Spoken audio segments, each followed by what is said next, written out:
to land him. We forget that as players.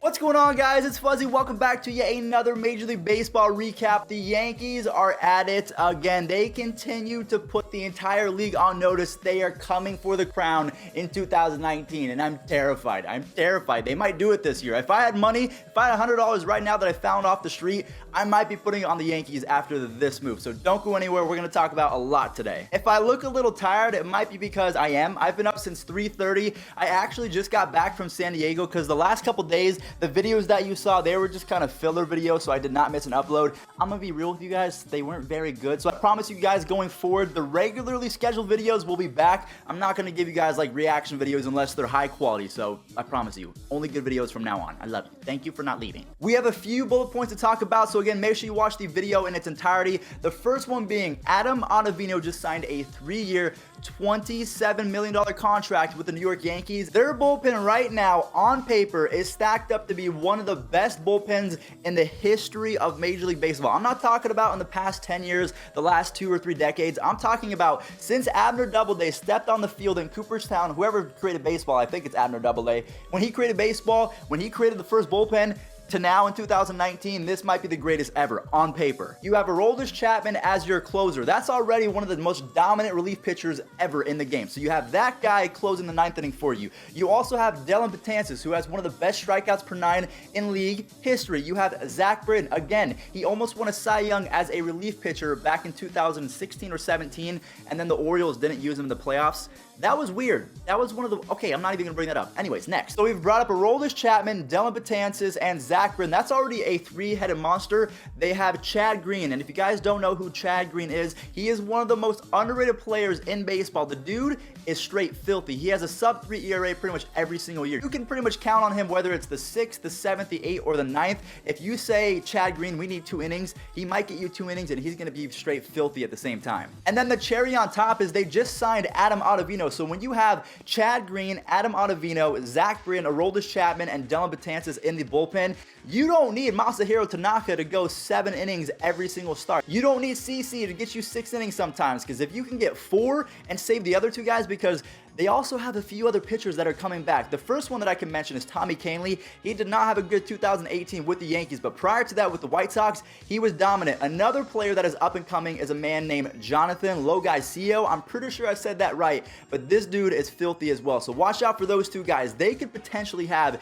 a 6-headed monster going into 2019 back in their bullpen. So yeah, if you have a 3-0 lead in the 3rd inning, they could technically take out Sonny Gray if they decide to keep Sonny Gray and just say, you know what, bullpen, you guys got this. Take over.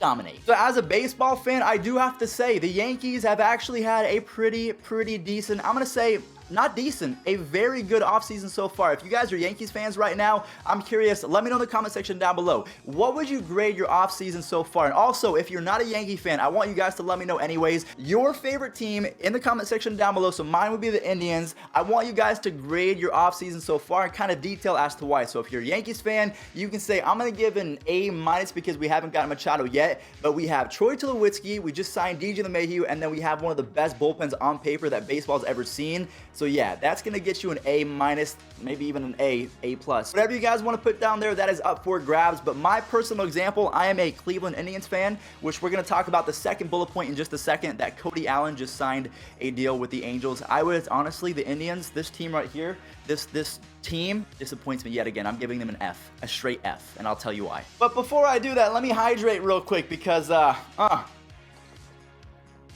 I'm upset. So Cody Allen, he has been playing for the Cleveland Indians for quite some time. Honestly, in 2016 and 2017, he was dominant not only in the regular season, but in the postseason as well. So I liked Cody Allen. He did have a few Craig Kimbrell moments where he would run himself into a jam and you would just think, we're going to lose this game. And then he would strike out the next 3 guys because he's filthy. The Angels have signed a couple guys that are aging and they've had good seasons in the past, but 2018 was kind of down. So I'm not sure what they're looking for, but we're going to talk about the Angels in just a second. But the one thing I want to say about Cody Allen and the Indians is he was the second relief pitcher to leave already in this offseason. We've already lost Andrew Miller. Honestly, I might be in the minority by saying I think it's good that we let Andrew Miller and Cody Allen walk, but I thought that we were going to be signing guys. I thought that we were going to be busy this offseason, but instead we lose Miller, Allen, and Brantley, and then we traded Yan Gomes all in one offseason.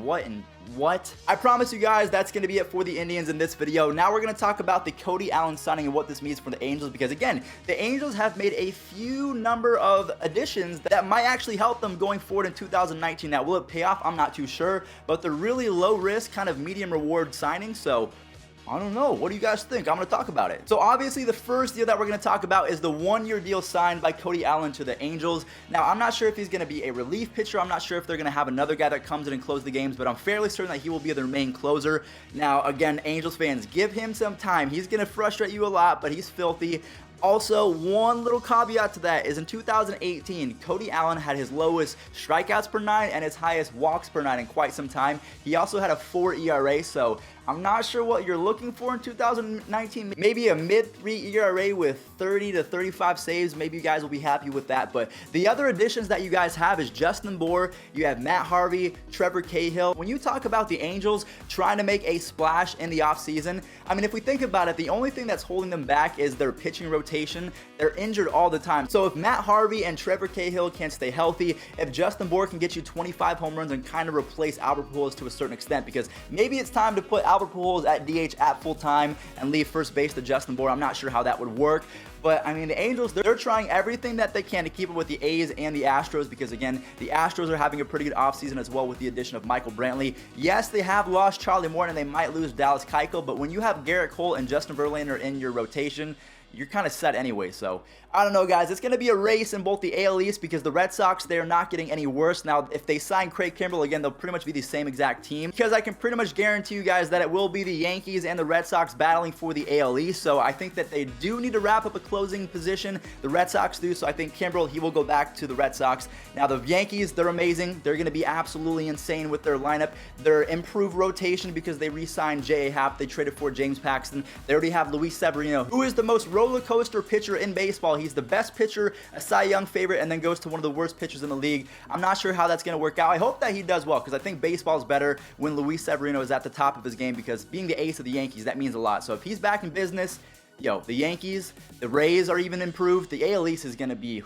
going to be a bloodbath. And also, what does this Cody Allen mean for the Angels? Are they trying to be competitive, or are they just trying to show Mike Trout, because he is a free agent in 2020? Are they just trying to do a sales pitch where they say, you know what, we've signed 4 decent players, we're trying really hard, it's just we haven't been healthy. Please, our Christmas wish is for you to stay in LA. Please don't go to Philly, because in my opinion, I think Mike Trout might end up at Philly, man. Who knows? So guys, let me know in the comment section down below, what do you think of our first 2 stories up today? Again, I want you guys to grade not only your own teams, but the Yankees and the Angels as well. So to recap, the Yankees, they re-signed Zach Britton, they just signed Adam Ottavino. So their bullpen now gives you Adam Ottavino, Zach Britton, Tommy Kahnle. You have the up-and-coming Jonathan Logaicio. You have Chad Green, Dylan Betances. I mean, I could go on about the Yankees bullpen. They are going to be formidable in 2019, potentially one of the best bullpens of all time, because they were historic in 2017 and 2018.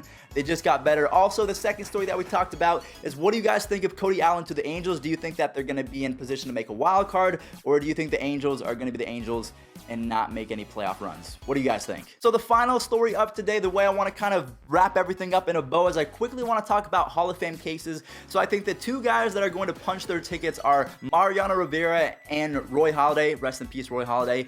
But the debate today is Barry Bonds and a few other people. Who is Barry Bonds going to be a Hall of Famer? Do you guys think that he should be in the Hall of Fame? I know that Chris Archer came out with a tweet today saying that if you ever were suspected, I don't know if he said suspected, or if you ever tested positive for PEDs, you should not be in the Hall of Fame. So I think that rules out Barry Bonds. I think that rules out Roger Clemens. Now, don't quote me on that, because I don't think Barry Bonds ever physically tested positive. I don't think Roger Clemens did either, but he lied in court. He was held under contempt, and then he admitted to lying. So I don't know how that's going to work. What do you guys think? Should these guys be admitted?